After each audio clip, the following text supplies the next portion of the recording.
Bismillahirrahmanirrahim. Assalamualaikum warahmatullahi wabarakatuh.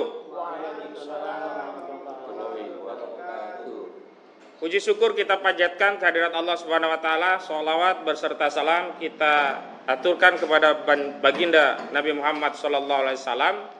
Pertama-tama kami menyapa seluruh saudara-saudara sebangsa dan setanah air yang hari ini tentu suasana kebatinannya sama dengan yang kami rasakan, juga dengan guru besar, profesor-profesor yang juga sudah menyampaikan pandangannya, yang juga memberikan pernyataan keras terhadap situasi bangsa dan negara saat ini, yakni suasana kegentingan terhadap situasi konstitusi di negara kita.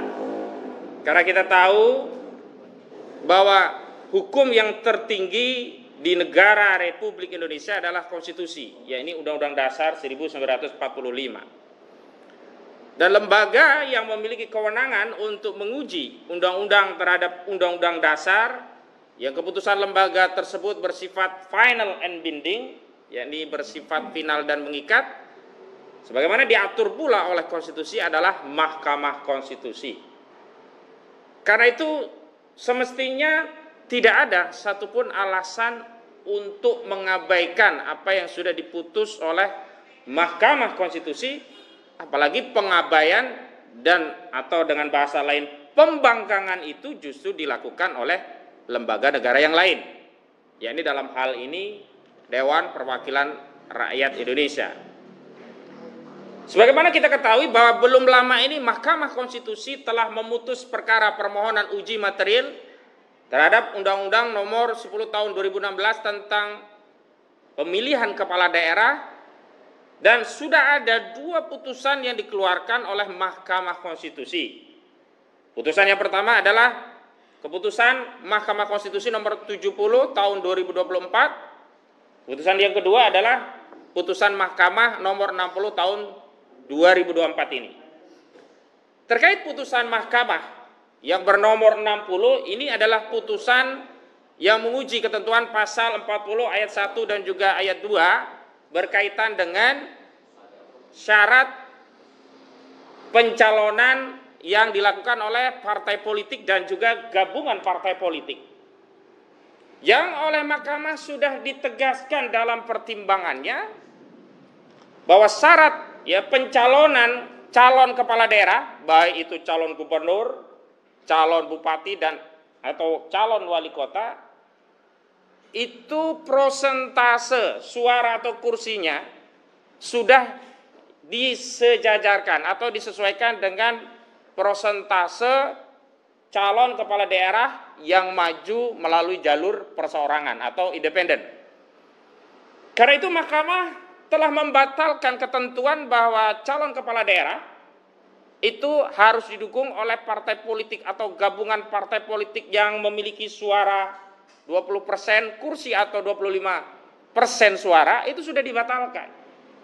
Dan kemudian Mahkamah secara tegas dalam amar putusan yang kita sudah dengarkan pembacaannya dan masih bisa kita baca berulang-ulang di berbagai platform sosial media, dan video pembacaan putusan itu masih bisa kita tonton berulang-ulang di kanal YouTube Mahkamah Konstitusi, bahwa ketentuan pasal 40 Undang-Undang Nomor 10 Tahun 2016 tentang pilkada itu sudah ditafsirkan oleh Mahkamah sejalan dengan syarat majunya calon perseorangan melalui jalur independen, ya.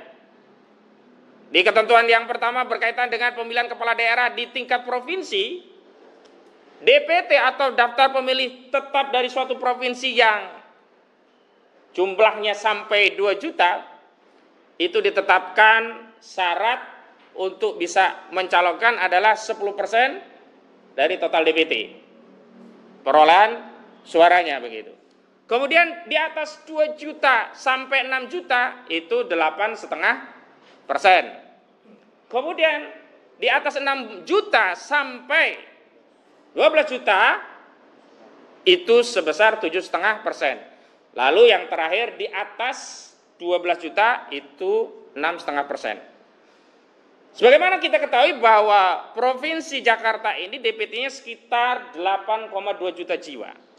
Sehingga dengan keputusan Mahkamah Konstitusi nomor 60 ini, maka pilkada khusus Jakarta itu tidak lagi harus 20% syarat untuk mencalonkan, tetapi cukup 7,5%. Sehingga setiap partai yang punya kursi, 8 kursi, itu bisa mencalonkan secara mandiri, tidak perlu berkoalisi. Harusnya putusan ini ditaati oleh seluruh organ kekuasaan. Pertama, putusan ini harus dipatuhi oleh Komisi Pemilihan Umum, sehingga ditindaklanjuti oleh KPU untuk membentuk per KPU atau PKPU, Peraturan Komisi Pemilihan Umum, untuk menyesuaikan ketentuan pasal 40 Undang-Undang Pilkada ini dalam peraturan KPU-nya.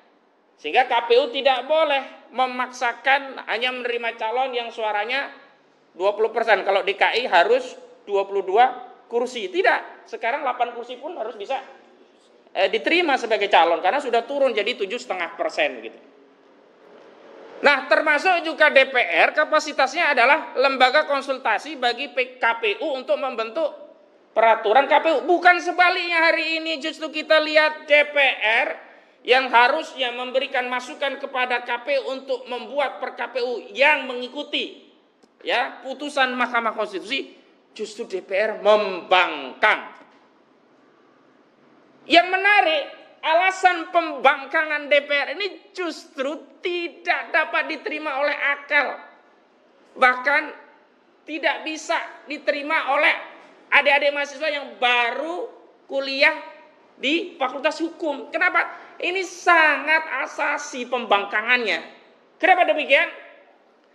Dalam rapat Badan Legislasi terkait pembahasan rancangan undang-undang perubahan keempat Undang-Undang Pilkada, DPR RI mempertimbangkan akan menyesuaikan norma 40 itu tidak mengikuti putusan MK nomor 60, tapi mengikuti putusan Mahkamah Agung dalam kasus yang 70. Sebentar, ada dua ya, yang 60 dulu yang saya bahas. Jadi menurut DPR, syarat yang diatur MK tadi ya dari 6,5%, naik 7,5%, 8,5% sampai 10% itu hanya diatur, nanti akan dirinci dalam peraturan yang mengikat bagi partai politik yang tidak punya kursi di DPRD. Nyambung kagak ini? Ya jelas kagak nyambung. Kenapa? Logikanya begini. Sebelum punya kursi, partai di daerah itu harus lolos namanya parliamentary threshold. Itu sama, di pusat 4%, di daerah juga 4%. Kalau tidak punya 4%, ya, dia bisa lolos gak? Punya kursi gak? Tidak punya. Sementara DPR mau mengatur bahwa syarat ya tadi 6,5%, 7,5%, 8,5%, 10% itu berlaku bagi partai non kursi. Gimana mau dapat syarat pencalonan? Lawang dia 4% saja tidak bisa dipenuhi, apalagi mau 6,5%, 7,5%, 8,5% dan seterusnya. Lagi pula kita sudah tahu motif dibalik pemaksaan DPR menganulir atau membangkang putusan MK ini sebenarnya adalah mereka mau bikin kartel politik bersama Koalisi Indonesia Maju Plus. Karena mereka mau bagi-bagi jatah nih di pilkada. Mereka saja nih yang menang. Kepala daerah ini untuk partai kamu ya. Sana partai kamu ya, provinsi partai kamu ya. Provinsi sana partai kamu ya. Wali kota sana kamu ya, bupati sana kamu ya. Jadi tidak ada lagi pilihan rakyat sebenarnya. Jadi pilkada itu adalah pilihan dari oligarki partai politik yang dikomandani oleh Koalisi Indonesia Maju yang diikuti beberapa partai yang belakangan yang gayanya saya koalisi perubahan, ingin merubah, nggak taunya ikut koalisi penguasa. Jadi ini yang pertama terkait pasal putusan nomor 60. Yang kedua, putusan 70. Memang di dalam putusan 70 itu tidak dibunyikan dalam amar putusan MK. Kenapa? Menurut Mahkamah Konstitusi syarat 30 tahun untuk menjadi gubernur, 25 tahun kalau mau jadi wali kota atau bupati, sudah pasti dihitung ketika Statusnya itu masih calon, bukan pelantikan. Pendaftaran. Maka hitungan dari MK itu adalah saat pendaftaran atau setidak-tidaknya penetapan calon.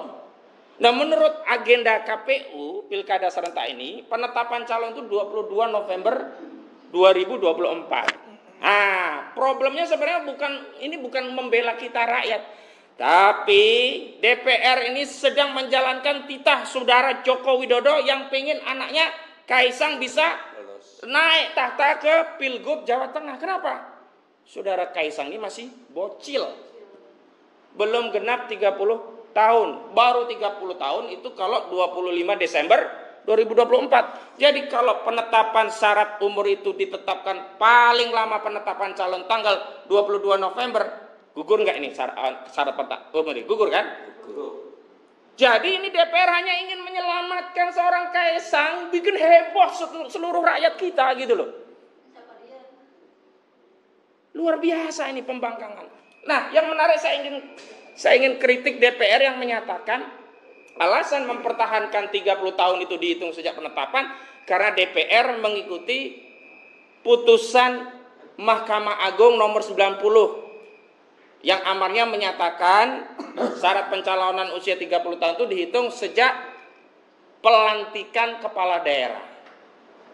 Padahal, ini yang saya bilang anak mahasiswa pun ngerti gitu loh. Mahkamah Konstitusi itu jauh lebih tinggi daripada Mahkamah Agung. Mahkamah Konstitusi putusan yang nomor 70 itu menguji undang-undang terhadap undang-undang dasar. Sementara Mahkamah Agung itu hanya menguji peraturan di bawah undang-undang terhadap undang-undang. Yang diuji itu PKPU, peraturan Komisi Pemilihan Umum terhadap undang-undang pilkada. Lah kok hasil uji yang di level bawah bisa mengalahkan hasil uji yang di level puncak? Pada dalam hukum itu ada asal namanya leg superior, derajat legi inferior. Hukum yang lebih tinggi itu mengalahkan hukum yang lebih rendah. Ada juga leg spesialis, derajat legi lex generalis. Hukum yang lebih spesifik, spesial, yang mengesampingkan hukum yang masih umum. Termasuk lex posterior, derajat lex priori. Hukum yang lebih baru itu menegasikan hukum yang lama gitu loh. Ini kan pelajaran dasar. DPR ini pada ngerti nggak sih undang-undang kita? Ngerti nggak asas hukum? Bagaimana mungkin DPR ini membentuk peraturan perundang-undangan mereka asas hukum saja nggak ngerti? Saya sih menduga kuat mereka ngerti. Tapi lagi-lagi ada pesanan kekuasaan untuk bisa meloloskan saudara Kaisang putra Jokowi agar bisa ikut pilkada dalam rangka untuk mengokohkan dinasti politik Jokowi. Ini yang menjadi soal. Karena itu hari ini kami mengapresiasi adik-adik mahasiswa yang saat ini dalam waktu bersamaan masih terus aksi di depan gedung DPR RI dan MK dan Mahkamah Konstitusi. Saya ingatkan kepada bapak-bapak polisi, kepada aparat penegak hukum, termasuk kepada para penguasa, kepada Pak Jokowi. Saya tegaskan Pak Jokowi, bahwa mahasiswa, adik-adik kita ini sedang menjalankan hak konstitusional, sedang menjalankan hak mereka berdasarkan ketentuan pasal 28 Undang-Undang Dasar 1945, di mana negara menjamin kemerdekaan berserikat, berkumpul, dan menyampaikan pendapat. Adapun ketika ada dinamika di sana, tetap covernya adalah kemerdekaan menyampaikan pendapat di muka umum yang itu dijamin konstitusi. Jangan disalah-salahkan adik-adik mahasiswa kita. Justru biang keroknya itu adalah DPR. Kenapa melakukan pembangkangan konstitusi? Kalau DPR tidak melakukan pembangkangan terhadap konstitusi, maka niscaya adik-adik ini tidak akan aksi menjalankan hak konstitusi. Jadi jangan nanti disalah-salahkan adik-adik melakukan ini, melakukan itu, melakukan tindakan itu. Enggak, semua yang dilakukan adik-adik itu adalah hak konstitusional untuk menyampaikan pendapat. Sementara yang jelas-jelas melanggar konstitusi, bahkan melakukan pembangkangan konstitusi, bahkan ini pembangkangan yang dilakukan oleh pejabat. Oh, ini deliknya ngeri, ini lebih tinggi daripada orang biasa karena mereka ngerti. Itu adalah DPR.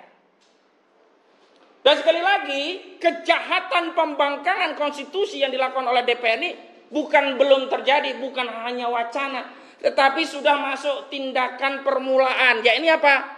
Sudah melakukan rapat di tingkat badan legislasi yang hasilnya mereka sependapat untuk meningkatkan di rapat paripurna akan mengadopsi norma yang mengikuti putusan Mahkamah Agung, akan mengadopsi norma yang mengesampingkan putusan MK, di mana mereka mencoba bermain-main dengan redaksi pasal. Misalnya, ya syarat 7,5%, 6,5%, 8,5%, 10% itu hanya berlaku bagi parpol yang tidak punya kursi. Sementara yang punya kursi tetap ikut 20% dan 25%. Luar biasa ini DPR kita ini. Selama ini kan kita ingin ya memikirkan masalah kita, yakni masalah rakyat, kemiskinan, pengangguran, masalah infiltrasi asing, SDA kita yang kemarin diselundupkan ya, ada 5,3 juta ton nikel diselundupkan ke Cina, nggak ada pemasukan negara. Faisal Basri sebut yang makan duitnya yang terlibat diantaranya adalah Airlangga Hartarto dan saudara Bobi Nasution. Harusnya ini yang kita pikirkan, masalah rakyat. Kemudian kita berkonsultasi kepada DPR. Kemudian DPR sebagai wakil kita memberikan solusi terhadap masalah kita, masalah rakyat. Sebaliknya hari ini justru DPR bikin masalah dengan rakyat. Apa yang dilakukan oleh DPR? Kalian tidak pernah memberikan solusi terhadap permasalahan yang kami rasakan rakyat ini. Tapi hari ini kalian justru membuat masalah yang super besar dengan melakukan pembangkangan konstitusi terhadap putusan Mahkamah Konstitusi. Jadi mohon maaf, ini bukan kemarahan saya. Saya hanya mewakili kemarahan rakyat. 27 juta rakyat sekarang menonton ya pembangkangan yang dilakukan oleh DPR secara telanjang di hadapan rakyat. Memang hari ini yang kami dengar ada penundaan rencana pengesahan RUU perubahan itu di tingkat paripurna. Tapi tidak pernah ada pernyataan melakukan pembatalan. Artinya apa? Ini bisa jadi modus operandi DPR menunggu rakyat lengah. Begitu kita lengah, mereka sahkan gitu loh. Karena itu saya juga mengimbau kepada anggota DPR RI yang masih punya nurani dengan melakukan boikot, tidak menghadiri rapat paripurna sehingga tidak akan pernah terpenuhi quorum, sehingga tidak akan pernah bisa disahkan undang-undang yang membangkang konstitusi ini. Setuju. Saya minta ini begitu loh. Jadi DPR kalau memang ada yang masih wakil rakyat, tolong jangan datang ke DPR RI untuk paripurna. Dan saya tegaskan semua anggota DPR yang hari ini menghadiri rapat paripurna, catat wahai rakyat, mereka inilah pembangkang konstitusi. Catat saja.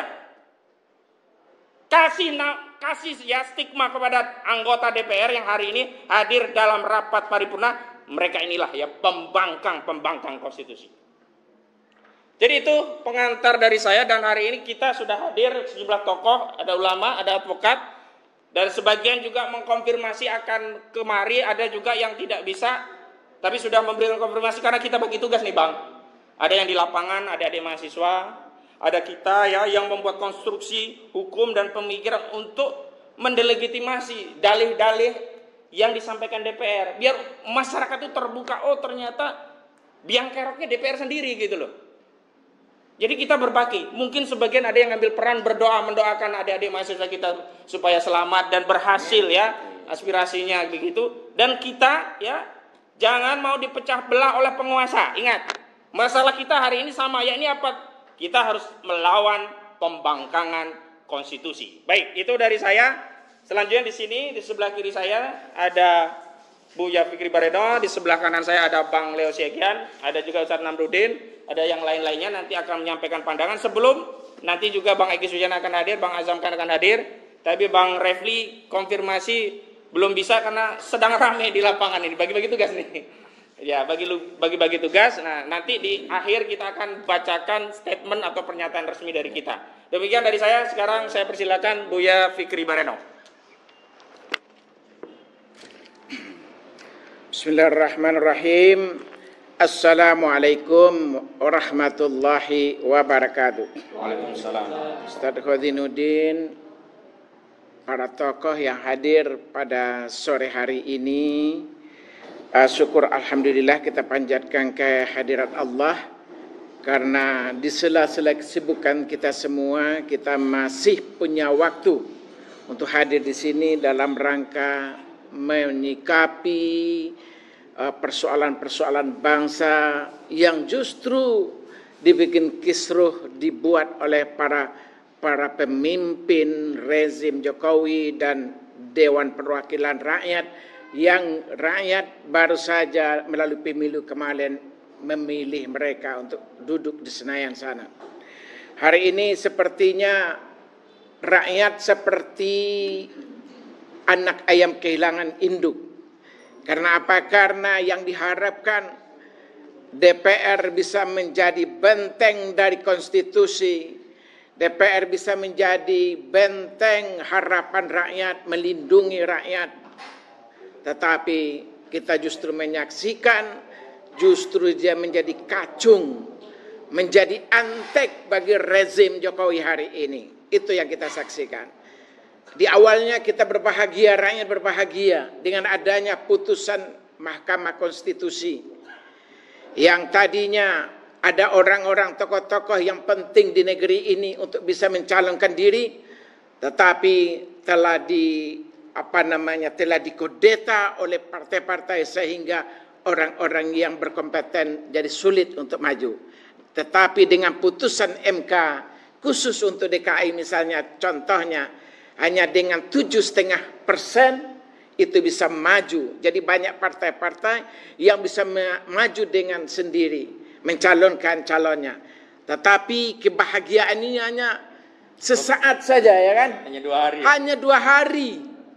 Dan belum sempat rakyat mendaftarkan calonnya ya. Mendaftarkan calonnya.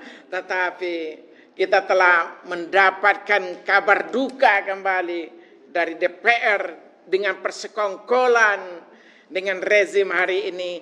Mereka akan menganulir, akan membuat semacam aturan baru, undang-undang segala macam. Pokoknya intisarinya adalah bagaimana Kaisang itu bisa diloloskan. Dan ini sebetulnya intisarinya. Jadi coba kita pikir, bangsa yang hampir 278 juta, 280 juta ini, DPR-nya yang kita biayai dalam pemilu, memilih dalam jumlahan dana yang besar itu, hanya untuk menyelamatkan satu orang manusia yang namanya Kaisang. Ini kan sangat tidak wajar, gitu kan. Jadi rakyat dibodoh-bodoh dengan narasi macam-macam.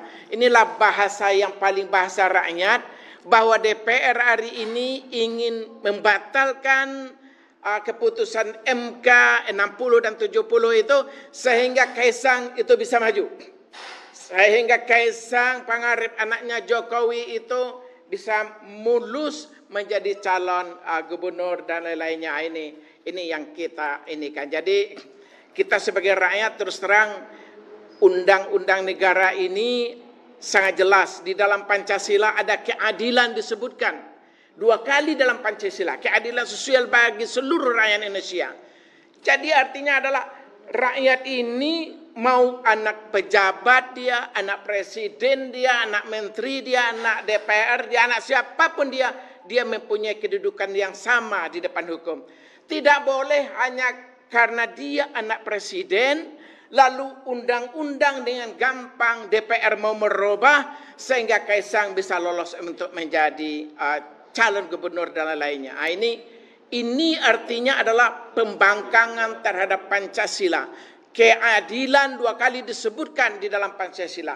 Dan begitu juga dalam Undang-Undang Dasar 45. Jadi ini pesan keadilan dalam konstitusi negara kita ini adalah pesan yang sangat tinggi. Dan di hari ini yang dilakukan oleh DPR. Mereka bersekongkol dengan rezim Jokowi, bagaimana semuanya akan dirubah sehingga Kaisang bisa lolos menjadi calon gubernur Jawa Tengah.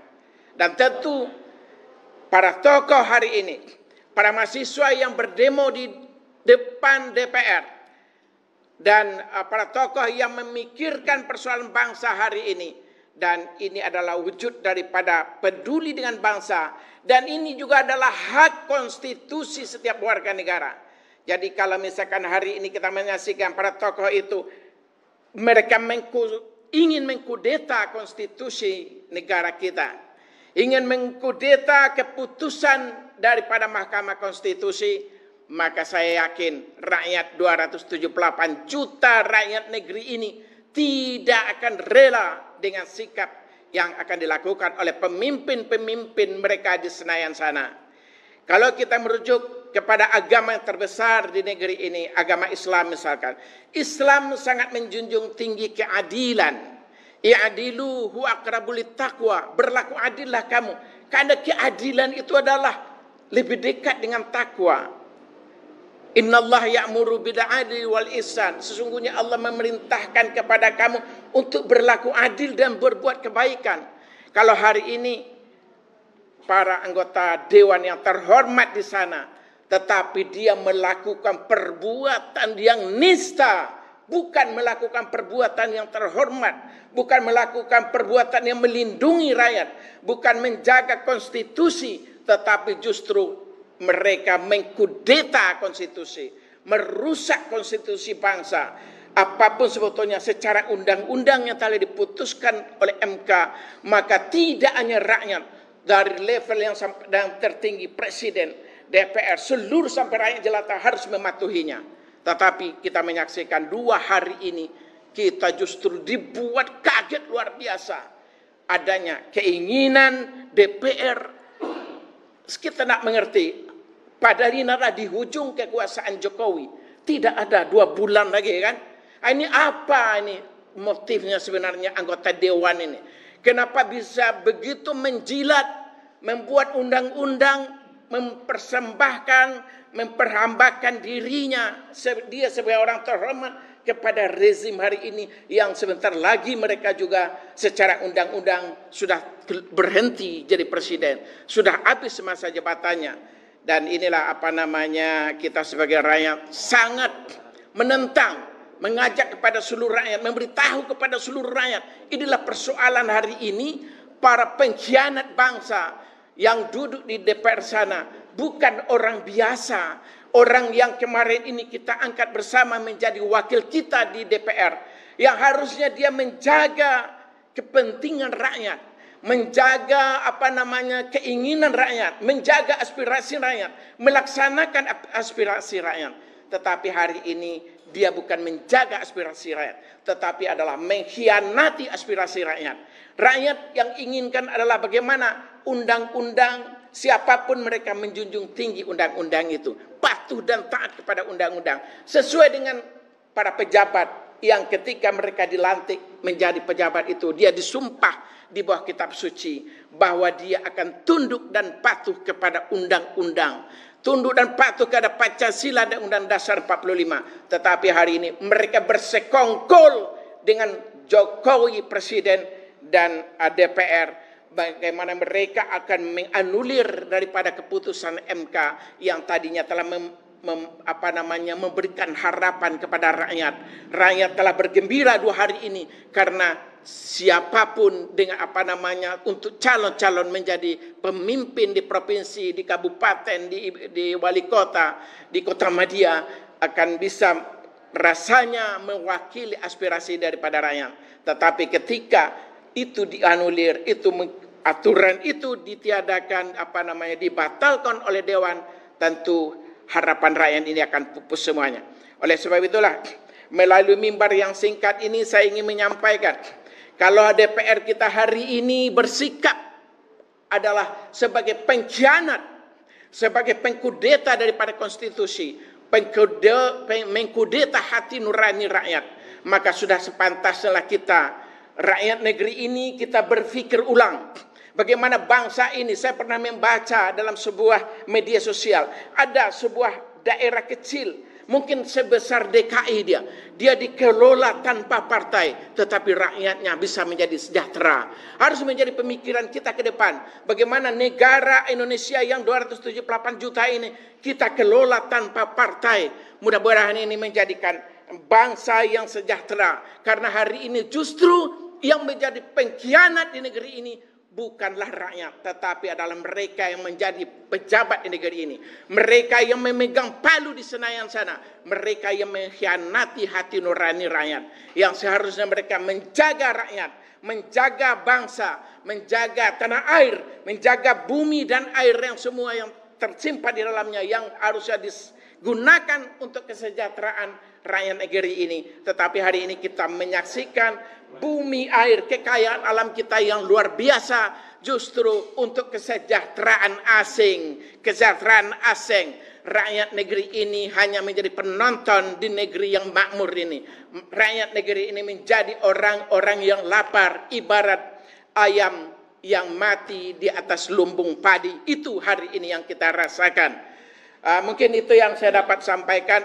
Yang jelas kita sebagai rakyat akan melawan kalau DPR melakukan pengkudetaan kepada konstitusi. Masih banyak rakyat negeri ini yang cinta negeri ini, yang peduli dengan bangsa ini, yang akan membentengi bangsa ini agar bangsa ini tetap eksis sesuai dengan cita-cita para pendiri negeri ini. Wabillahi taufiq wal hidayah. Assalamualaikum warahmatullahi wabarakatuh. Waalaikumsalam warahmatullahi wabarakatuh. Sebelum ke pembicara selanjutnya, saya juga ingin tegaskan sikap hipokrit Saudara Joko Widodo. Kita masih ingat, belum lama, sekitar Maret 2024 yang lalu, ada putusan MK 2023 ya. Putusan MK yang mensahkan syarat 40 tahun itu dikesampingkan asalkan pernah menjabat jabatan politik yang diperoleh melalui proses pemilu atau pilkada. Dengan putusan MK yang dibuat oleh Anwar Usman inilah anak Jokowi yang pertama, Gibran, bisa menjadi cawapres. Apa statement Joko Widodo saat itu ketika ditanya wartawan? Kita hormati putusan dari MK karena putusan MK itu bersifat final dan mengikat. Tapi hari ini ketika Saudara Joko Widodo ditanya terkait putusan MK yang dalam putusan 70 itu telah menganulir syarat pencalonan dalam pilkada 30 tahun itu dihitung saat pelantikan menjadi harus saat penetapan, apa komentar dari Saudara Joko Widodo? Tanya MK. Ya, itu kan sesuai dengan kewenangan lembaga. Saya kira kita serahkan. Dan dinamika seperti itu biasa.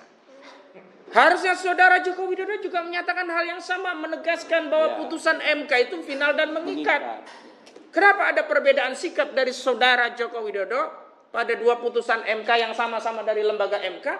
Saya beritahu motifnya. Karena apa? Putusan MK yang terkait Gibran itu menguntungkan Gibran. Putusan MK yang terkait Kaisang merugikan Kaisang. Itu kita dibodohi semua oleh Saudara Joko Widodo ini. Baik, saya lanjutkan kepada Ustadz Namrudin. Silakan, Ustaz.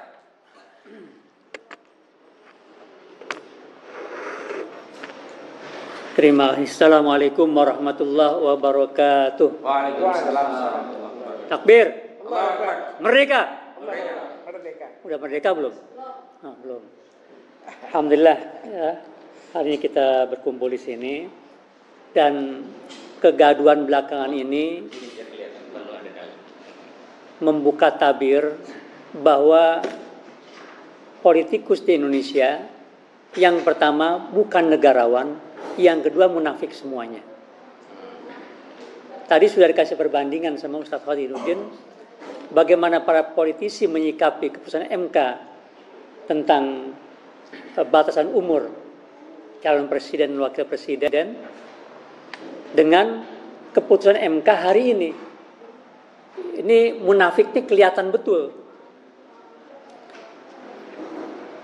Jadi saya mengapresiasi kepada para mahasiswa yang hari ini hadir dengan semangatnya untuk mendukung kebenaran, melawan ketidakadilan. Jadi pada kesempatan ini saya hanya ingin bercerita Ustadz Khadiruddin. Ya. Ini ada peneliti dari Jerman, namanya Herbert Benn. Dia terkagum-kagum kenapa Indonesia negara besar, pulaunya banyak, sukunya banyak, agamanya banyak, bahasanya banyak, kok bisa bersatu? Ini ada penelitian. Jadi dia waktu itu berjalan dengan mengendari kerbau, dikasih gerobak. Per 100 km dia turun. Per 100 km, mulai dari ujung barat Pulau Jawa sampai dengan ujung timur Pulau Jawa. Yang ternyata per 100 km itu bahasanya, budayanya, sampai makannya itu beda. Nggak ada yang sama. Contoh misalnya dari Jakarta, kita ambil 100 km ke arah barat, ketemu Kerawang. Bahasanya sudah beda, makanan sudah beda, budaya sudah beda. Mundur lagi 100 km ke Tegal, bahasa sudah beda, makanan beda, budaya sudah beda. Terus itu. Akhirnya kesimpulan dia apa? Kok bisa berbeda-beda tapi bisa satu? Yang disimpulkan oleh beliau hasil penelitiannya, bahwasanya mempersatukan itu semuanya, ya kalau kita bandingkan di negara Arab misalnya, ratusan kilometer bahasa sama, makanan sama, budaya sama. Atau kita ke Amerika, Amerika ratusan kilometer, bahasa sama, makanannya sama, budaya sama. Indonesia per 100 km ternyata nggak sama. Nah kesimpulan dia apa? Yang mempersatukan Indonesia itu 3. Yang pertama bahasa Indonesia, yang kedua Pancasila, yang ketiga Islam. Terus apa yang dia bilang yang bisa menghancurkan Indonesia? Yang mempersatukan Indonesia adalah bahasa, Islam, dan Pancasila. Yang menghancurkan Indonesia partai. Ini bahasa dia seperti itu. Nah cuma sayangnya alat pemersatu ini diporak-porandakan. Yang pertama Islam. Islam yang mayoritas Indonesia justru jadi momok di Indonesia. Nggak usah bicara masalah politik Islam yang nggak dipakai sampai dengan hari ini. Yang kalau kata Kiai Haji Hasyim Muzadi, demokrasi ini pintu darurat. Demokrasi ini bukan Islam, tapi pintu darurat yang Islam bisa masuki, mesti kita masuki. Cuma yang namanya pintu darurat, Ustaz Wazinuddin, namanya pintu darurat, kita paham sendiri pintu darurat dibandingkan pintu normal. Kalau pintu yang normal, itu biasanya tempatnya enak, sejuk, ya, ada aturan, teratur. Tapi yang namanya pintu darurat kita lihat, udah tempatnya panas, sumpek, nggak teratur. Jadi wajar hari ini demokrasi di Indonesia ya tadi suasananya sumpek dan nggak teratur. Nah, maka ini pintu darurat. Tuh, jadi yang pertama persatukan Indonesia ada Islam. Ternyata dirusak Islam ini. Jadi kan momok. Terakhir kan peristiwa jilbab kemarin. Coba pakai jilbab. Sampai di setting terakhir itu tim inti dari pengawal bendera itu nggak ada yang pakai jilbab satupun. Itu yang pertama Islam, ya sebagai pemersatu yang sudah dirusak. Yang kedua Pancasila. Jadi kita nggak usah ngomongin Islam, ngomong Pancasila lah. Yang kita sepakati bahwa demokrasi Indonesia berdasarkan Pancasila. Sekarang demokrasi Indonesia apa Pancasila? Kan bukan. Begitu Ustaz Wazinuddin. Sistem pemilihan umum di Indonesia ini sistem pemilihan umum yang liberal, bukan Islam, bukan Pancasila. Ya kalau Pancasila masih mending sistem perwakilan, semua ribut di parlemen, berantem di parlemen, parlemen kursi di parlemen. Tapi hari dengan sistem liberal, ributnya bukan di parlemen, ributnya di rumah tangga, di masjid-masjid, ribut semuanya karena beda pilihan. Nah ini dua hal ini, Islam dan Pancasila yang tidak dipakai di Indonesia. Islam dijadikan momok, Pancasila dilempar jauh-jauh. Orang ngakunya saya Pancasila. Nah jadi hari ini kegaduhan yang ada, ini memang wujud dari rusaknya sistem demokrasi. Ya untuk itu kami minta kepada partai-partai yang ada hari ini keputusan ada dihormati. Yang saya juga nggak habis pikir, macam PKS misalnya. Mestinya begitu ada keputusan ada hari ini, dia gembira mestinya. Kan deklarasi kemarin baru deklarasi, belum pendaftaran, masih bisa cabut. Dia bisa mendaftarkan. Bisa ngusung Anies Sohibul Iman. Mesti seperti itu. Nah ternyata ini nggak terjadi. Ya sekali lagi, inilah wujud atau penampakan dari politisi Indonesia yang memang munafik. Nah, jadi kami mendukung para mahasiswa untuk segera geruduk DPR, kalau bisa bubarkan DPR. Takbir. Ya, jadi ini yang dapat saya sampaikan. Mudah-mudahan forum ini akan menjadi starting point bagi perubahan sistem politik di Indonesia. Assalamualaikum warahmatullahi wabarakatuh. Assalamualaikum warahmatullahi wabarakatuh. Di tengah-tengah kita sudah hadir Bang Azam Khan, Sekjen dari Tim Pembela Ulama dan Aktivis. Karena itu kita langsung beri kesempatan pada beliau untuk menyampaikan pandangannya. Silakan Bang. Bismillahirrahmanirrahim. Assalamualaikum warahmatullahi wabarakatuh.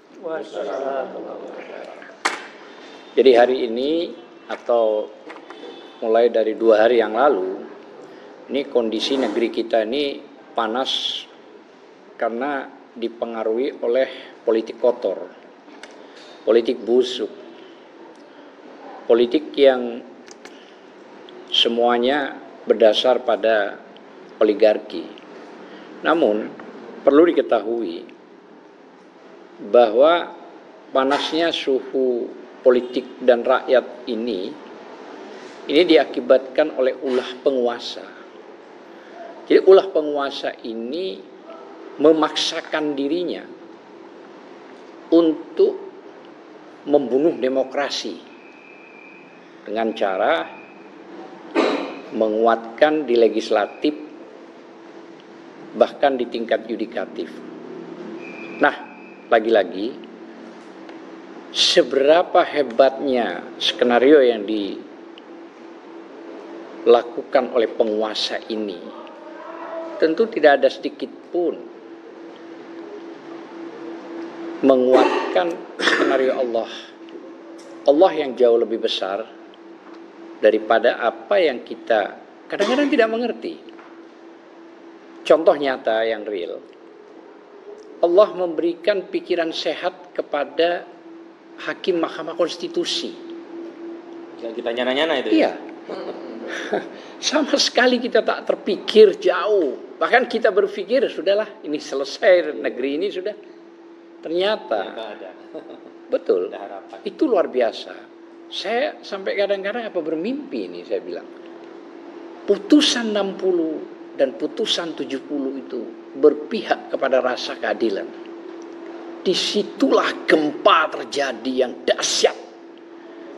Saya kira bagi penguasa maupun para parpol yang melicikin, mengibulin rakyat dengan bahasa-bahasa yang diracik sedemikian rupa, padahal rakyat jauh lebih pintar daripada mereka. Lebih banyak profesor, doktor, S2, S1. Mereka ini berkumpul menjadi satu, menerima kenyataan dari penguasa bahwa negara ini ibaratnya menurut dia adalah milik keluarga. Ini yang sangat Allah tidak menyenangi. Sehingga sedikit saja Allah merubah pikiran para hakim tersebut. Sedikit saja. Persoalan putusan 60 sudah jelas, tak perlu saya jelaskan, nanti ada Ustadz Ahmad Khuzinuddin menjelaskan. Putusan 70 juga itu menutup anak yang saya anggap tidak memiliki kapasitas dalam berintelektual ya. Alhamdulillah ya. Di situ mulai tingkat suhu panas terjadi. Bayangkan saja dengan putusan yang paling tinggi Mahkamah Konstitusi. Jadi gini loh ya. Putusan MK itu berlaku final and binding. Tidak ada lagi yang mau dibicarakan. Saat selesai mulut berbicara para hakim itu, maka itulah langsung dilakukan prosesnya. Saat mulut dan hakim itu serta palu ditok, berarti di situ dimulainya dan langsung dinyatakan itu menjadi lembaran negara. Maka kalau putusan MK diadu dengan putusan MA, nah ini yang perlu kita ketahui. MK bisa melakukan judicial review terhadap Undang-Undang Dasar Republik Indonesia 45. Tapi MA tidak bisa. Nah, ini perbedaan yang tinggi sekali. Jadi MA hanya bisa menyoroti putusan KPU dan Bawaslu. Tapi tak bisa juga melakukan perubahan terhadap undang-undang. Jadi kekuatan Mahkamah Konstitusi ini setara dengan undang-undang. Nah, saya tidak tahu apa yang pantas saya katakan, goblokkah anggota DPR ini? Atau pura-pura gitu loh. Atau karena sudah memang dapat sesuatu yang menurut dia itu sudah harus mengikuti juragannya. Sehingga menganulir putusan MK. Ya Allah, ini luar biasa lah kejahatan ini. Ini mempertontonkan gitu loh ya, bahwa cara berpikir anggota DPR ini yang kita anggap menjadi wakil ini ternyata memang bukan cuma sekedar parah gitu loh ya, tapi luar biasa ini sudah.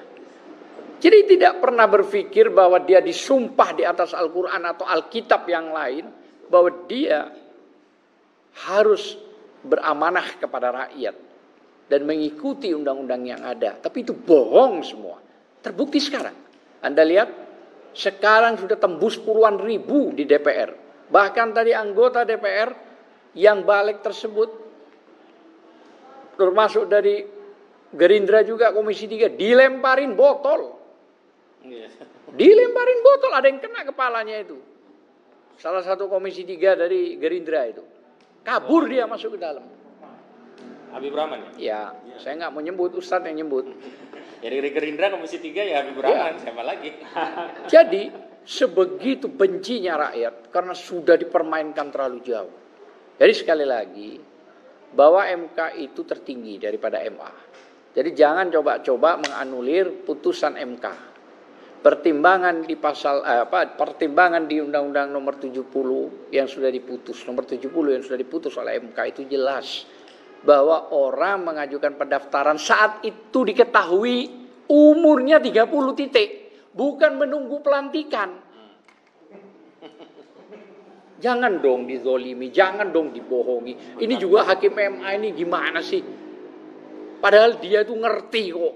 Ya karena rusak sudah otaknya, imannya sudah berantakan sudah. Akal sehatnya hilang. Sudah hilang karena al-fulus mungkin. Atau kekuasaan yang lain mungkin, wallahu a'lam bisawab ya. Tapi itu fakta yang nggak terbantahkan. Gitu deh ya. Termasuk nomor 60. Sudah clear itu, nomor 60 itu. Bahwa ada persentase DPT 7,5%, 8,5% sampai 10%. Nah kalau di DKI, hitungan kursi pendapatan dari DPT PDI itu 14%, melampaui 7,5%. Apalagi terus gitu loh. Oh sudah clear itu. Makanya besok tanggal 27 dia akan datang mendaftarkan Anies mungkin sama Rano Karno ke KPU. Udah bisa ditolak itu. Dan jangan main-main KPU menolak. Oh, jangan main-main. Ribut itu. Saya kira pandangan-pandangan secara hukum itu bahwa memang Mahkamah Konstitusi itu adalah tertinggi di atas MA. Saya katakan sekali lagi, bisa merubah, kalaupun ada yang mengajukan bisa diterima Undang-Undang Dasar itu, berhak MK itu. Bukan MA loh ya, MK. Jadi jangan menganulir. Kalau sudah Anda menganulir berarti Anda berhadapan dengan rakyat. Saya kira mungkin itu. Terima kasih. Assalamualaikum warahmatullahi wabarakatuh. Assalamualaikum warahmatullahi wabarakatuh. Sebelum ke Bang Leo Siagian, angkatan 66 sekaligus ex sedulur Jokowi. Ini ada ex sedulur Jokowi. Saya ingin menggarisbawahi lagi statement DPR yang berdalih bahwa DPR tidak membatalkan putusan MK. DPR hanya membuat norma perundangan sesuai kewenangannya untuk merinci apa yang sudah diputus oleh MK. Ya memang bahasanya memang tidak bisa membatalkan karena putusan MK nggak ada banding, nggak ada kasasi. Janganlah kita dibodoh-bodohin gitu loh. Tahu kita nggak akan membatalkan, tapi substansinya adalah norma yang sudah menjadi amar putusan MK dikutak-katik oleh DPR, dibuatlah norma baru menjadi perubahan undang-undang pilkada yang baru. Di situ yang menjadi masalah yang disebut pembangkangan konstitusi itu di situ. Jangan kita dibodoh-bodohi seolah-olah DPR nggak membatalkan putusan MK. Memang nggak punya kewenangan, apa urusannya DPR? Dan putusan MK memang nggak ada banding, nggak ada kasasi, jadi nggak bisa dibatalin. Makanya disebut dengan final and binding gitu loh. Ya, final dan mengikat gitu loh. Jadi itu saja tambahan dari saya. Langsung saja Bang Leo Siagian dari Angkatan 66 sekaligus ex dulur Jokowi. Silakan Pak. Terima kasih. Assalamualaikum warahmatullahi wabarakatuh. Selamat sore buat rekan-rekan wartawan. Selamat sore juga buat para ulama dan para aktivis yang pada saat ini kita semua lagi menyaksikan bagaimana maraknya aksi demo di mana-mana. Tadi pagi saya sendiri juga sudah ke DPR RI memantau dan kebetulan karena pesertanya tidak memenuhi quorum sehingga sidang paripurna itu ditunda. Kita belum tahu entah sampai kapan. Yang saya sayangi adik-adik mahasiswa, rekan-rekan aktivis yang lagi berkeringat-keringat di lapangan, di DPR, di MK, di depan Monas. Ya, kelihatannya Jakarta ini semakin panas saja belakangan ini. Semuanya kita tadi sudah mendengar penjelasan-penjelasan tentang keputusan MK yang katanya sudah final dan mengikat, tidak bisa lagi diakal-akali oleh siapapun. Namun nampaknya DPR ini akan melakukan pembatalan MK itu. Ya, kita harapkan itu tidak akan terjadi. Nah, saya mau menjelaskan kepada rekan-rekan semua, para ulama dan aktivis. Kebetulan kita lagi berkumpul di posko kita ini, tim pembela ulama dan aktivis. Jadi saya juga selaku aktivis mantan eksponen Angkatan 66, usia saya sudah 72 tahun, tapi saya masih bisa melihat aktivis-aktivis generasi muda saat sekarang. Jadi saya benar-benar mendukung para generasi muda, mahasiswa, teruskan perjuangan. Saya selaku koordinator wilayah Sumatera, DPP sedulur Jokowi yang ikut memenangkan Jokowi 2 periode. Belakangan ini saya sadar Jokowi ini banyak sekali melanggar peraturan, ya, melanggar janji-janji, apalagi melanggar konstitusi seperti MK, ya, demi anaknya, putranya, menantunya. Ini yang kita sebut dengan nepotisme. Nepotisme dan cawe-cawe Jokowi inilah yang paling saya benci. Saya sudah di Istana Negara bertugas sebagai wartawan sejak zaman Soeharto. Belum pernah saya lihat kelakuan seorang presiden seperti Jokowi. Terus terang saya bilang, kita rakyat ini sudah banyak dibohongi oleh Jokowi. Makanya dalam berbagai tulisan saya, baik di media sosial, di Facebook, saya selalu bikin tagar, salam sadar, salam waras, gerakan jalan lurus. Itulah saya, Leo Siagian. Yang paling saya catat ya, mungkin kita juga tidak lupa tentang Jokowi ini. Tentunya pertama, sewaktu dia berjanji mobil SMK. Sudah, Sudah diorder, udah 6.000 yang mengorder. Bohong. Nol. Jadi rakyat jangan ditipu Pak Jokowi.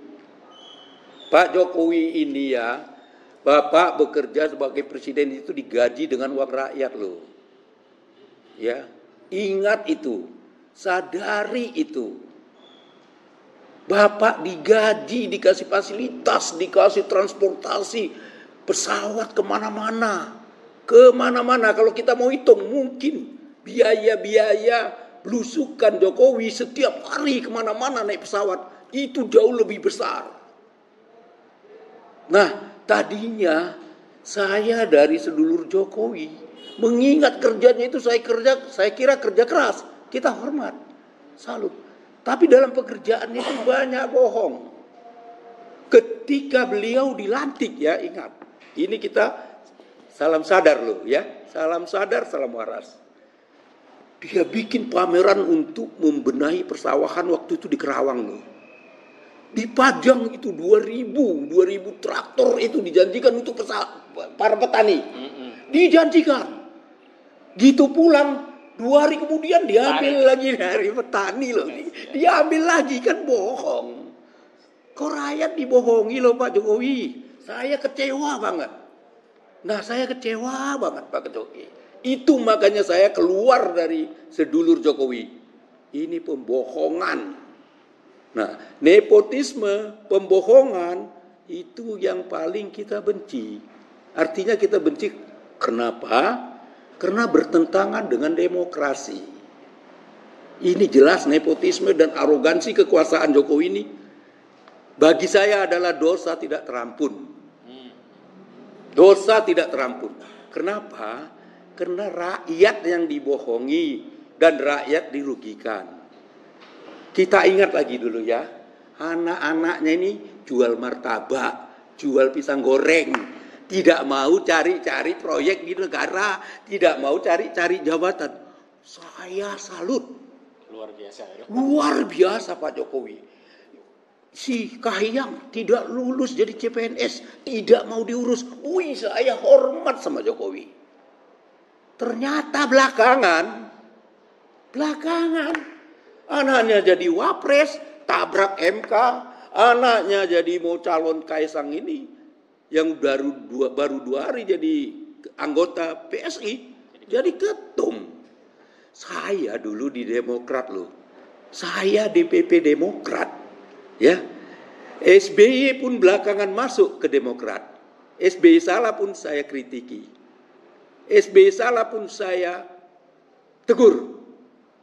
Bahkan saya berani menyatakan, waktu itu saya di Demokrat, saya berani mengatakan SBY sontoloyo banget yuk. Itu saya nyatakan bayar di medsos. Kenapa? Banyak penyimpangan, banyak penyelewengan, banyak koruptor dari DPP Demokrat. Tahun 2011 saya keluar dari Demokrat. Karena Demokrat sudah dikelilingi koruptor. Semua bupati, wali kota, semua yang dari Demokrat ditangkapin. Termasuk mulai dari Angelina Sondang. Nah, di situ saya punya rasa malu, saya keluar dari Demokrat. Nah, di sini Pak Jokowi. Ini Pak Jokowi lagi-lagi mau, kita ingat ya. Seluruh ketum sudah dia genggam. Ini karena kerakusan jabatan. Dia sudah mau lengser, dia harus jadikan anaknya, menantunya jadi pejabat publik yang mendapat gaji dan fasilitas dari negara. Ini fasilitas bukan main-main loh. Ini uang rakyat semua. Jadi DPR ini sekarang, saya tadi di DPR belum ada quorum ya, sehingga ditunda. Saya harap DPR yang tidak hadir, jangan hadir terus. Jangan hadir. Supaya jangan penuhi quorum, supaya itu tidak terjadi. Dan gedung itu ditongkrongi terus. Nah, rakyat harus tongkrongin itu gedung. Kuasai itu gedung DPR. Saya Leo Siegen setuju. Kalau sampai seminggu kita bergadang situ, saya siap di depan. Siap. Karena kita sudah melihat kerusakan. tadi sudah dijelaskan ya, itu penyeludupan timah ya, 5 juta ton itu sudah terkait menantunya Bobi Nasution yang di Medan bersama dengan Erlangga. Nah, istrinya juga Kaisar. Di Halmahera Timur. Nah, jadi ya janganlah diteruskan. Saya juga dari sedulur Jokowi ingin mengingatkan ke Pak Jokowi, ya bertobatlah Pak. Jangan bikin rakyat ini lebih susah lagi. Kalau saya seperti Jokowi, saya lebih bagus mundur. Saya sudah buktikan kok. Dari Demokrat saya mundur. Dan belakangan ini 2 tahun ini saya dari DPP seluruh Jokowi saya mundur. Kenapa? Janji-janji Pak Jokowi ini sangat-sangat menyakitkan rakyat, Pak. Dulu kasus Rempang itu ya, Rempang itu di Batam ya. Jokowi waktu kampanye kedua sudah janji ke masyarakat itu. Sudah janji akan diberi sertifikat. Waduh, sampai sekarang mau digusur-gusur pakai tentara, pakai polisi, pakai semua. Pak Jokowi, salam sadar. Pak Jokowi, salam waras. Dan gunakanlah akal sehatmu. Agar Anda lengser dari jabatan presiden yang kedua sini tidak lagi membawa-bawa aib ke masa depan. Tapi kalau Bapak masih bertahankan itu, ingat Pak, rakyat akan marah. Rakyat akan marah. Saya juga sebenarnya tidak tega melihat teman-teman kita yang demo di itu. Saya tidak menginginkan rakyat ini lebih banyak jadi jatuh korban. Pak Jokowi, salam sadar, Pak Jokowi bekerja sebaik-baiknya dan digaji oleh rakyat, dikasih fasilitas apa-apa. Kalau satu yang tercela Pak ya, tercela perbuatan Bapak, seharusnya menurut TAP MPR, ada itu TAP MPR-nya, seperti yang dinyatakan oleh Pak Mahfud MD, seharusnya mundur. Tidak perlu di demo-demo Pak. Mundur, karena kita punya moral ya. Kalau kita punya etika dan moral, mundurlah, lengser ke Prabon seperti Pak Harto. Pak Harto itu saya masih hormati karena dia mau lengser. Serahkan kepada Pak Habibie.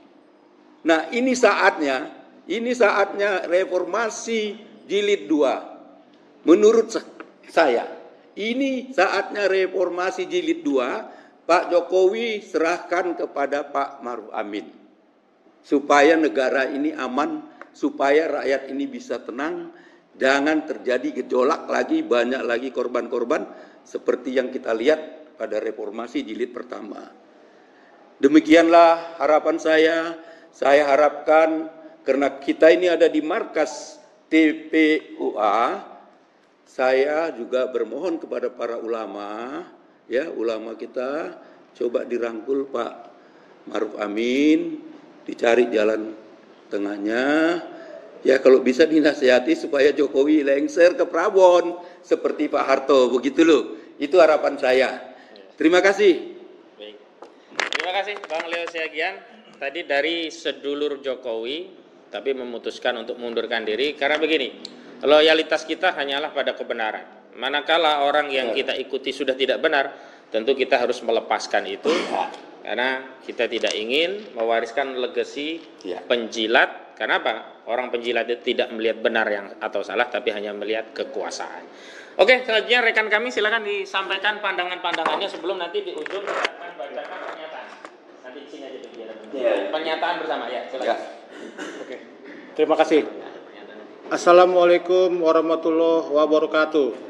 Selamat siang dan salam sejahtera untuk rekan-rekan dan rakyat Indonesia dan pemirsa sekalian. Per hari ini 22 Agustus 2024, saya pribadi miris melihat kondisi negara yang kembali bergolak. Beberapa bulan yang lalu kita sudah sedemikian keras dalam kontestasi Pilpres. Bahkan kalau saya mau tarik sedikit ke belakang, bagaimana dipertontonkannya praktek-praktek kekuasaan untuk mengakali konstitusi. dan itu terbukti bahwa putusan MK yang menghasilkan atau meloloskan Gibran sebagai calon wakil presiden itu dibuat oleh pamannya yang telah dihukum oleh MK sebagai pelanggaran etik berat. Itu satu. Kemudian yang membuat miris lagi, ternyata ketua KPU pun melakukan pelanggaran yang tidak kalah memalukan. Pelanggaran etik diberhentikan. Ketua MK diberhentikan, ketua KPU diberhentikan. Ada apa dengan negara kita ini? Ketua KPK juga dipecat. Nah, ketua KPK juga diberhentikan. Berarti ada sesuatu yang tidak berjalan di sini. Tetapi sudahlah, kita sebagai rakyat Indonesia tetap mengikuti koridor hukum, mengikuti konstitusi. Nah, kemudian sampai kepada momentum pilkada atau pilkada serentak 2024. Nah, beberapa bulan terakhir ini kita dipertontonkan bagaimana kekuasaan dalam tanda kutip yang tergabung di dalam koalisi Indonesia Maju berubah menjadi koalisi Indonesia Maju Plus atau Kim Plus yang merangkul kelompok-kelompok yang tadinya berseberangan di Pilpres 2024, baik itu di paslon 01, pendukung 01 dan paslon 03. Nah, ini mungkin tidak terjadi di Jakarta saja, tetapi hampir di seluruh wilayah. Saya hanya ambil contoh 2 provinsi, yaitu Provinsi DKI Jakarta dan Provinsi Sumatera Utara. Bagaimana di 2 provinsi ini kekuatan partai politik ini, Kim Plus ini bisa mengkonsolidasikan kekuatannya di satu tempat. Nah, ini jelas-jelas sudah mencederai rasa-rasa keadilan dan demokrasi. Tetapi oke lah, kita masih bisa terima. Karena itu memang sesuai dengan aturan dan perundang-undangan yang berlaku. Nah, kemudian sampailah kita kepada suatu titik di mana ternyata Tuhan mendengarkan doa-doa rakyat Indonesia yang terzolimi. MK mengeluarkan putusan MK nomor 60 dan nomor 70. Nah, tetapi ini pun ternyata sedikit mengganggu. Assalamualaikum. Wah, selamat datang, Bang Egi. Bang Egi sampai Bang Azam. Di mana Sampai sih? Bang Azam sih. Biar nanti Bang Egi menyampaikan. Udah penyampaian singkat belum? Belum. Ya. Belum. Kalau selanjutnya boleh nggak? Boleh silakan. Ya, lanjut. Oke. Selanjutkan.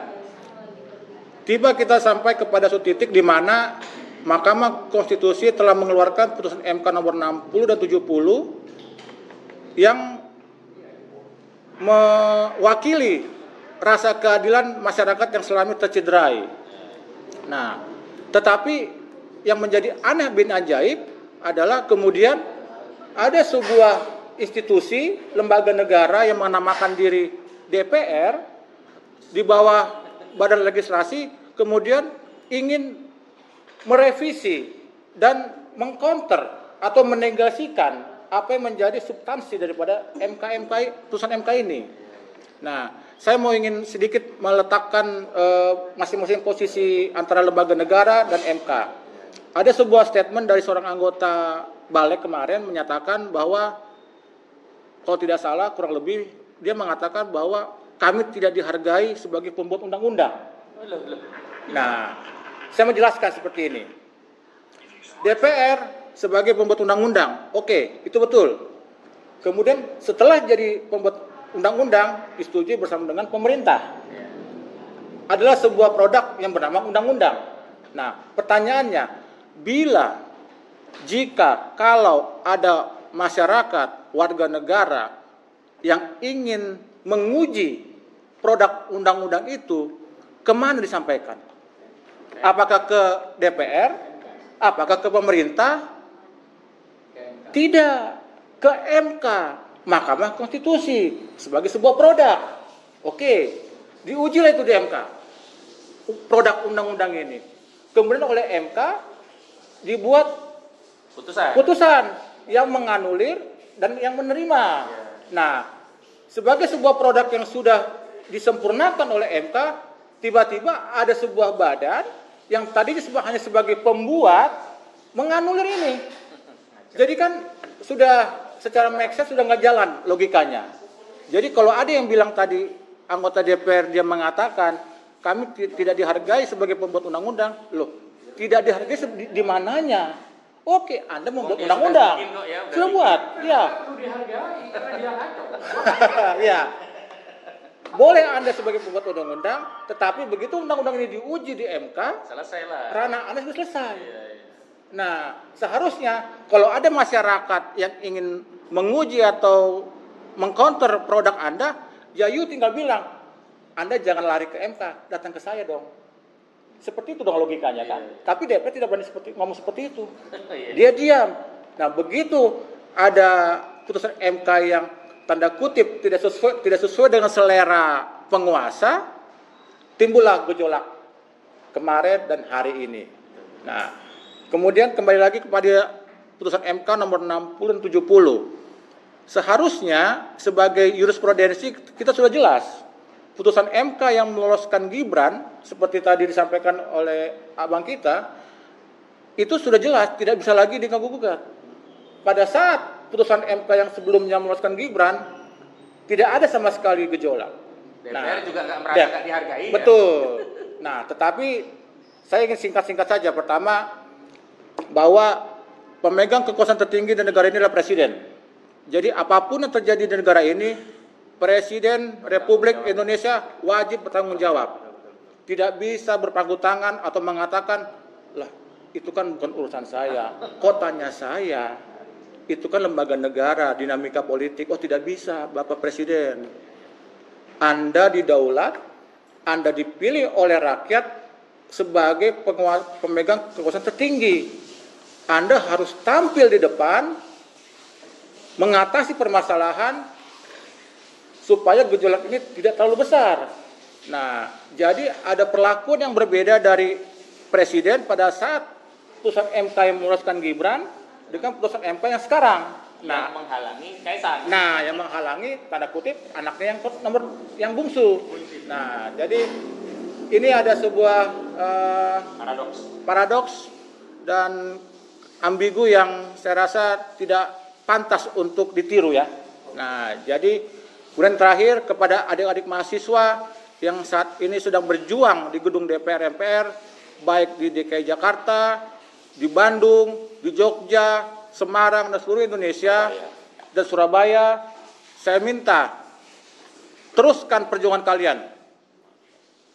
Kalian berjuang di jalan konstitusi. Apa yang kalian suarakan itu adalah suara hati rakyat.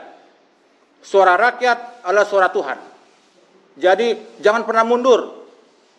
Bila mana tiba waktunya, maka sejarah akan mencatat bahwa mahasiswa sebagai agen perubahanlah yang menentukan arah perjalanan bangsa ini. Dan yang terakhir, saya minta kepada Presiden untuk segera bertindak secara bijak, mengeluarkan pernyataan yang menyejukkan, yang bisa mengayomi seluruh rakyat Indonesia. Kemudian kepada DPR, saya minta juga untuk segera membatalkan RUU Pilkada yang kemarin sudah dibahas.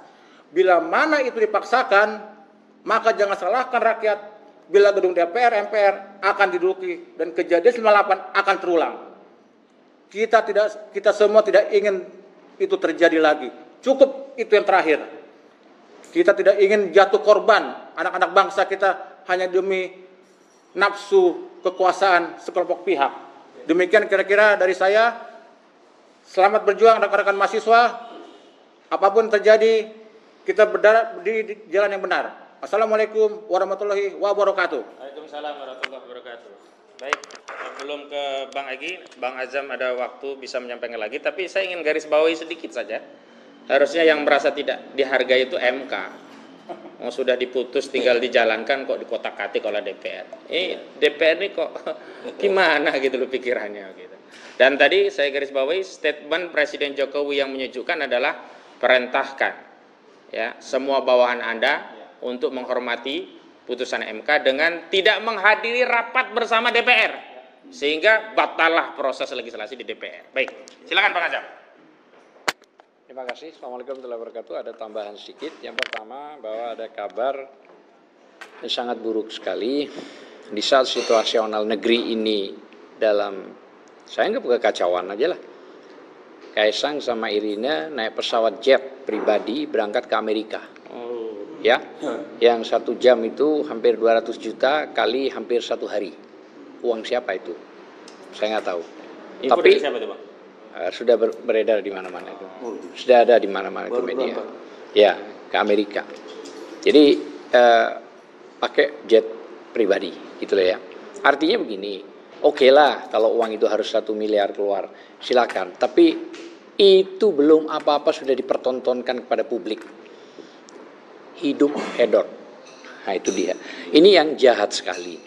Ini sudah tidak melihat kondisi negeri ini, rakyat yang berkeringat habis-habisan, ya kan? Sembako yang naik. Ya, sembako yang berantakan. Oke lah, satu itu. Yang kedua, kita bicara putusan nomor 60/70. Sekarang dibuat kisru oleh DPR. Tentu ada tangan-tangan kuat, ya penguasa. Tapi kenapa saat ada putusan 90 mereka diam? Kan kurang ajar kan? Ada putusan 90 yang nyata-nyata jauh lah. Umurnya pun jauh lah. Mencapai 40 itu. Si Gibran dipaksakan. Gitu lah ya. Dengan cara apapun oleh pamannya sendiri. Walaupun itu sudah kena kode etik gitu lah ya. Nah, untuk hal yang paling urgent ada doa Rasulullah di HR Muslim 1828. Sederhana Rasulullah mendoakan secara tulus dan langsung diterima oleh Allah. Doa Rasulullah itu mengatakan bahwa jika ada pemimpin yang sayang terhadap umatku, ya Rob, sayangilah pemimpin tersebut. Tapi kalau ada pemimpin yang berlaku tidak menyayangi umatku, dalam arti zalim, menyusahkan, maka susahkanlah dia. Ingat, itu doa di atas jutaan orang alim yang langsung diterima oleh Allah Subhanahu wa taala. Jadi saya yakin gitu ya, saya yakin ya, doa para ulama ini yang teraniaya akan juga disampaikan di langit-langit. Dan ini tidak main-main gitu ya. Dan saya katakan, Jokowi itu manusia, pengikutnya juga manusia. Para jenderal yang purnawirawan yang masih aktif mengikuti orang-orang zalim manusia. Ya tidak ada bedanya dengan kita. Tapi kalau Anda bermain-main dengan pengkhianatan terhadap rakyat, saya kira banyak lah ya, bukan cuma doa Rasulullah. Ayat-ayat Al-Quran pun sudah jelas kalamullah itu mengingatkan dengan tegas, jelas dan keras. Saya kira itu aja tambahannya. Terima kasih. Baik. Wassalamualaikum warahmatullahi wabarakatuh. Assalamualaikum warahmatullahi wabarakatuh. Bang Egy? Masih sholat. Susalat? Masih sholat. Antum mau menyampaikan? Baik, sebelum cukup. Kita tunggu dulu Bang Egy Sujana untuk statement selaku ketua tim pembela ulama dan aktivis. Tapi sambil menunggu Bang Egy, saya bacakan dulu pernyataan biar waktunya efektif gitu ya. Nanti terakhir Bang Egy menutup bisa. Gitu. Baik, saya bacakan ini pernyataan yang sudah beredar. Memang sejumlah tokoh sudah kami kirimi, tapi sebagian sudah menjawab, sebagian belum, dan ada tambahan. Jadi yang belum mengkonfirmasi tidak kami bacakan, cukup yang sudah konfirmasi saja. Juga tambahan-tambahan, dan memang karena waktunya pendek tidak semuanya bisa kami kompilasi begitu. Bismillahirrahmanirrahim.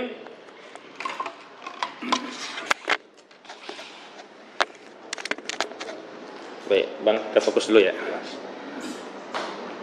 Bismillahirrahmanirrahim. Pemerintah dan DPR membangkang pada konstitusi. Rakyat serukan perlawanan terhadap pembangkangan konstitusi. Ayo lawan rejim Jokowi.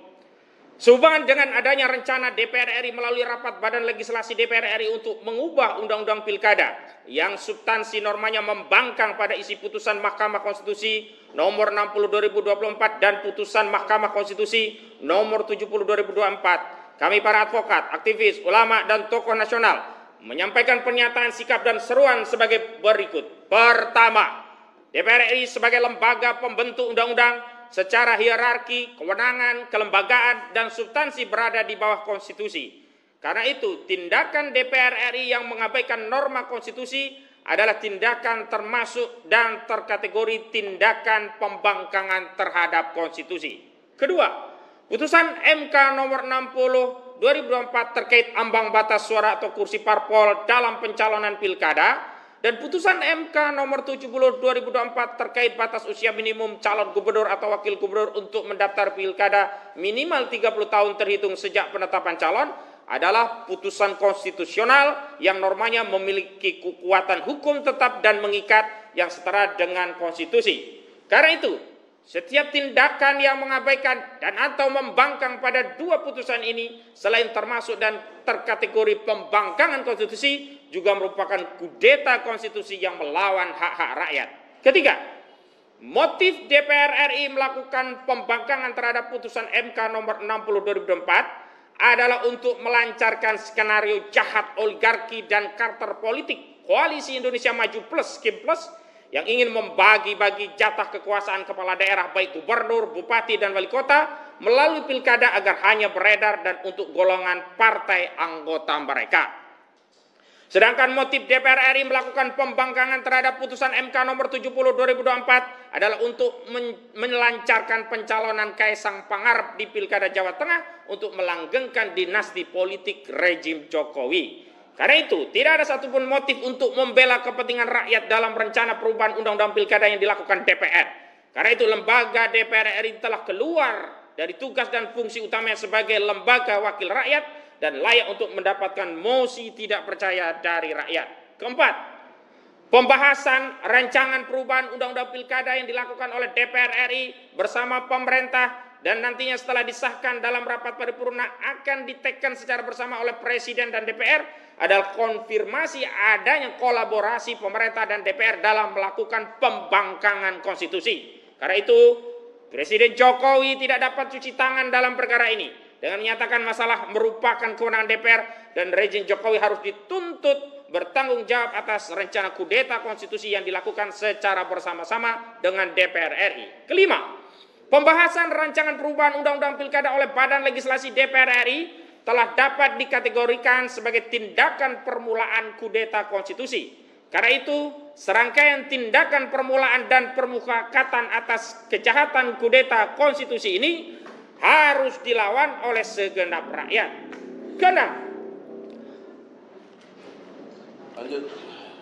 Keenam, apabila pemerintah dan DPR RI tetap ngotot meningkatkan pembahasan rancangan perubahan undang-undang pilkada dan mengesahkannya dalam rapat paripurna, maka telah terbukti secara sah dan meyakinkan pemerintah dan DPR RI telah melakukan kudeta dan pembangkangan terhadap konstitusi. Oleh karenanya, kami menyeru kepada segenap rakyat Indonesia untuk menentang pembangkangan konstitusi yang dilakukan pemerintah bersama DPR RI, sekaligus berikhtiar maksimal untuk menegakkan kembali supremasi konstitusi dan menuntut saudara Joko Widodo untuk diadili dan diturunkan dari jabatannya sebagai Presiden Republik Indonesia. Demikian pernyataan sikap disampaikan Jakarta 22 Agustus 2024 tertanda Ahmad Ghazanudin, Egy Sujana, Refli Harun, Aziz Yanwar, Edi Mulyadi, Buya Fikri Bareno, Muslim Arbi, Azam Khan, Ustaz Namruddin DF, Leo Siagian, Taufik Bahaudin, Novel Bakmumin, Ludiro Prayoko, Mahrud Aris Pemalang Jateng, Muhammad Alwi, Mudrik Alhanan Solo, Muhammad Syukri Fadoli Yogyakarta, Mudrik Alhanan Solo, dan Buya Husein. Demikian pernyataan sudah dibacakan, tapi kita tetap akan menyimak statement dari Ketua Tim Pembela Ulama dan Aktivis Bang Egy Sujana. Kami persilakan. Terima kasih Adinda Ghazanudin yang dimuliakan Allah. Juga buat yang hadir di sini, Azam Khan, ini siapa nih? M Yani, Bang Leo, senior kita, satu sana Beni Parapat. Terima kasih. Assalamualaikum warahmatullahi wabarakatuh. Waalaikumsalam warahmatullahi wabarakatuh. Konstruk berpikirnya sederhana, saudara. Balik merasa berhak membahas itu karena bicara tentang undang-undang, kewenangan memang ada pada DPR. Tetapi mereka lupa ini sudah menjadi produk berupa undang-undang. Nah, kekeliruan dalam yang kedua adalah menyamakan kesetaraan Mahkamah Konstitusi dan Mahkamah Agung, yang mana Mahkamah Agung bukan bawahan konstitusi, Mahkamah Konstitusi bukan atasannya dari Mahkamah Agung, sehingga merasa masing-masing berhak membahasnya. Padahal dari teori fungsional, fungsi dari Mahkamah Agung adalah membahas peraturan di bawah undang-undang yang boleh di judicial review, tidak boleh menyentuh wilayah undang-undang. Justru undang-undang sebagai patokannya. Adakah peraturan perundang-undangan di bawah undang-undang itu bertentangan dengan undang-undang? Nah, jika ada, maka harus dilakukan judicial review oleh Mahkamah Agung. Tetapi fungsi Mahkamah Konstitusi adalah membahas bila ada undang-undang yang bertentangan atau perlu di-drop atau perlu tidak diberlakukan atau perlu dihilangkan beberapa pasalnya, yaitu patokannya Undang-Undang Dasar 45. Disinilah kekeliruan berpikir atau sesat berpikir dari teman-teman di DPR dan pimpinan-pimpinan partai politik yang tadi saya lihat keterangan persnya, mereka merasa tidak bersalah karena itu hak Mahkamah Konstitusi iya, tapi Mahkamah Agung juga iya, sehingga balik melakukan satu upaya untuk tetap membela apa yang dinyatakan oleh Mahkamah Agung gitu loh. Nah, di sini kesadaran konstitusional dalam pemahamannya itu nihil gitu loh. Ya, sedih sekali kita punya pemimpin yang nggak ngerti undang-undang. Yang kedua, saudara-saudara, karena ada kekisruhan seperti ini, dalam perspektif Islam itu disitulah pintu masuk setan gitu loh. Ini bahasa Quran. Anda bisa lihat surat 17 ya, surat Al-Isra, ayatnya bisa dari ayat 52 ya. Dan ini coba ayat 52 berapa? Ini yang membahas itu, dan juga perselisihan yang Allah tidak inginkan sehingga terjadi perpecahan. Nah, itu ada di surat Al-Anfal ayat 46. Nah, kalau Al-Isra bisa dilihat 52, 53, 55, mana yang pas itu. Pak Udin, biar nggak apa-apa lama sedikit kan udah statement udah kan. Ayat 52 apa itu? Artinya yauma yad'ukum fatastajibuna bihamdihi wa tazunnuna illa bistum illa qalila. Itu pada hari ketika dia memanggilku. Bukan. Oh, berarti enggak. Nih, yang pas 56 juga 56. Ini betul. Suratnya itu 56. Nah, ini. Rabbuka a'la. Tuhanmu lebih mengetahui siapa yang di langit dan bumi sungguh kami. 56 nih. Iya. Bukan 57. Enggak pas itu. Jadi saya baca tadi sekilas, wow, saya lihat ini pas gitu loh, Pak. Apa-apa lama sedikit. Supaya dalil kita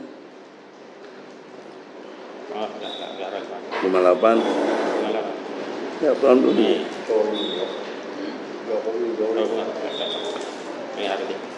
Nah, 59 nya. Oh. Coba.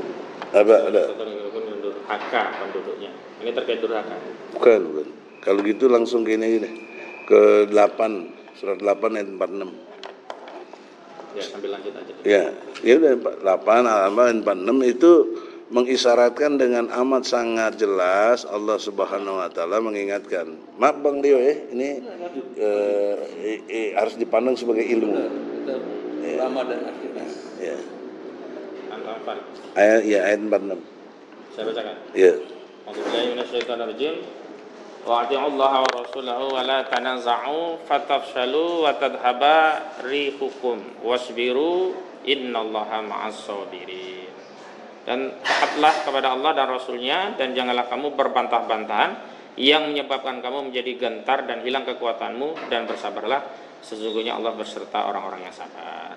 Nah, konteksnya dalam konteks partai-partai, saya lebih punya kompetensi bicara partai, khususnya PKS. kalau sampai ikut-ikutan dalam konteks ini dan kecenderungannya juga mengiyakan, dia terjebak dalam bantah-membantah yang pada substansinya adalah perbuatan setan gitu loh. Karena harus dipandang sejak awal adalah taat pada Allah, atiullah wa ati Rasul dan Rasulullah, taat pada Allah dan pada Rasul. Nah, Allah dan Rasul membuat ketentuan. Allah membuat Al-Quran, Rasul membuat hadis. Nah, ini jangan bantah-bantahan. Untuk apa? Apa artinya? Allah sudah kasih peluang kepada partai-partai, khususnya PKS yang tadinya tidak bisa mencalonkan sendiri calonnya itu, diberi peluang oleh Allah lewat putusan Mahkamah Konstitusi nomor 60 tahun 2024 sehingga bisa mencalonkan sendiri, ya, tidak perlu partai lain. Karena PKS cuma dapat 18 suara, kalau ikutin yang dulu harus 20%, harus 22 suara, ini cuma 8 kursi sudah bisa. Artinya ada kelebihan banyak sekali. Dengan kata lain, secara konstitusional harusnya PKS kembali dukung yang pertama kepada Anies Baswedan misalnya yang sudah disepakati bersama Sohibul Iman. Itu yang kita lihat. Tapi entah apa kok bisa berubah karena iming-iming dan lain sebagainya. Nah, saya melihat secara proses takdir, ini satu proses mempermalukan para DPP partai-partai itu. Tapi sisi lain dapat berkahnya justru PDIP, ya, sehingga animonya banyak yang mendukungnya.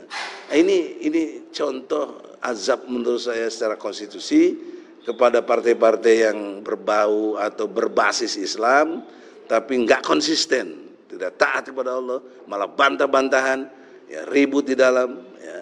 Itu otoritas saya untuk bicara boleh karena saya dewan pakar di PKS. Jadi ingin kasih tahu pada publik bahwa ini bukan suara PKS yang seluruhnya mendukung kayak itu. Ada di dalam PKS kita menentang, melawan DPP yang nggak benar ini, ya, dipecat silahkan, ya, kita lawan nanti, ya. Oleh karena itu dalam perspektif keilmuan hukum dikaitkan dengan nilai-nilai substansi Al-Quran adalah sangat matching untuk pengaturan kehidupan di Indonesia ini. Karena selama ini kalau kami bicara Islam dalam konteks Al-Quran dan sunnah Nabi dengan hadis dianggap bukan masuk kategori hukum positif. Keliru. Ini hukum positif. Mengapa? Karena dasar negara Republik Indonesia adalah ketuhanan yang Maha Esa. Ketuhanan yang Maha Esa disebut dalam Undang-Undang Dasar 45 adalah Allah. Dalam mukadimah alinea ketiga, berkat rahmat Allah dinyatakan kemerdekaan bangsa Indonesia. Jadi kalau mau diklaim Indonesia adalah negara tauhid, negara yang betul-betul mendasari dirinya kepada Allah Subhanahu wa taala. Dan Allah punya hukum, namanya hukum Islam. Harusnya hukum Islam berlaku di Indonesia sesuai perintah pasal 5 ayat 1 UUD 45 Jungto, pasal 20, pasal 21 UUD 45. Bahwa presiden memegang kekuasaan tertinggi dalam bentuk undang-undang dengan persetujuan Dewan Perwakilan Rakyat. Substansinya begitu, seharusnya Indonesia berjalan dengan baik. Makanya harus diperhatikan betul-betul dasar negara kita ini. Bahkan diabadikan dalam sila pertama, ketuhanan yang Maha Esa. Jadi saudara-saudara, terutama anggota DPR, pahamilah konstitusi kita yang sangat luar biasa, yang sangat bisa dipertanggungjawabkan secara ilmu hukum, dan peluang kesejarahannya adalah tidak menafikan hasil perjuangannya itu dari nenek moyang kita yang terus berjuang untuk membangun Indonesia yang jauh lebih baik. Bahkan istilah saya inginnya sekali Indonesia yang bertakwa. Jadi kalau Indonesia bertakwa, insya Allah ada kedamaian, ketentraman, dan segala hal yang berkait dengan penegakan hukum betul-betul menjaga kejujuran, kebenaran, dan keadilan. Saya kira demikian, dan ini sudah tercover semua dalam statement pernyataan yang dibacakan Adinda Ahmad Khosinuddin.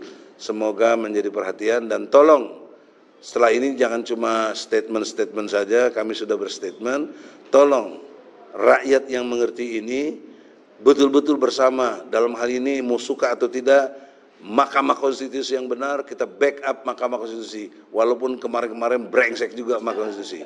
Ya, saya kira begitu objektivitasnya, sehingga kita bisa sebagai tim pembela ulama dan aktivis. Sekarang kita sedang saat membela aktivis, ya, untuk betul-betul aktivis yang benar on the track secara hukum, kita pasti bela. Assalamualaikum warahmatullahi wabarakatuh. Assalamualaikum warahmatullahi wabarakatuh. Baik, terima kasih. Demikian pernyataan sudah kami sampaikan. Mohon maaf jika ada kesalahan dalam penyampaian. Sekian saja dari kami akhiri. Billahi taufiq wal hidayah wal afu minkum. Assalamualaikum warahmatullahi wabarakatuh.